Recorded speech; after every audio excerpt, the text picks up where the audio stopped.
I have read all of the pleadings by the Republic of South Africa so far in print at the World Court website.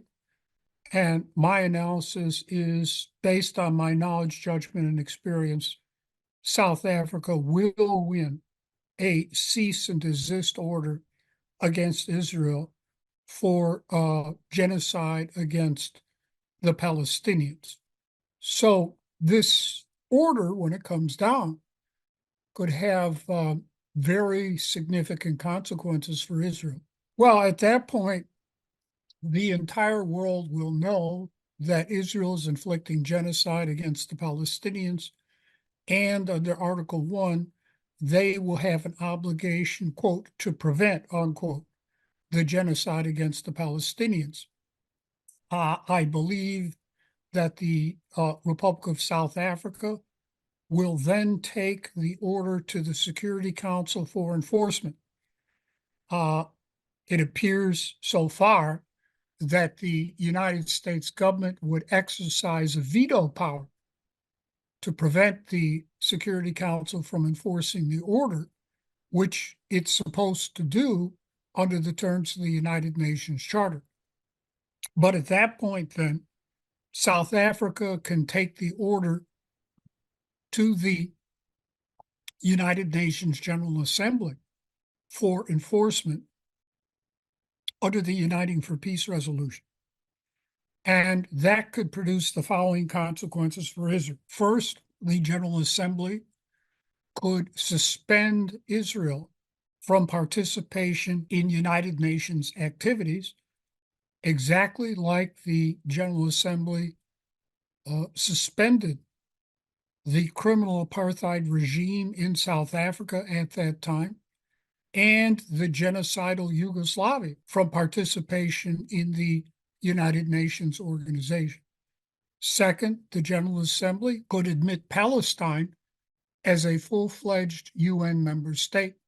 Right now, Palestine is a UN observer state like Switzerland, but the votes are there for it to be admitted as a full-fledged UN member state. Historically, no UN member state has ever been destroyed. And that's exactly what the Zionists want to do to the Palestinians, destroy them. So UN membership, I think, would protect them.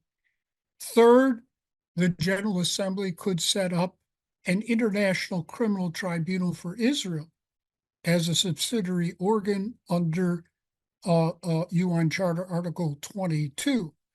The International Criminal Tribunal for the former Yugoslavia was set up by the Security Council, but the General Assembly can do the same, and they could start to prosecute high-level Israeli officials for genocide, war crimes, crimes against humanity against the Palestinians. And then finally, the General Assembly can recommend comprehensive economic sanctions against Israel. Right now, as you know, North Korea suffers from near genocidal economic sanctions against it that were imposed by the General Assembly under the Uniting for Peace resolution. Donahue is a career-long State Department apparatchik and legal hatchet person.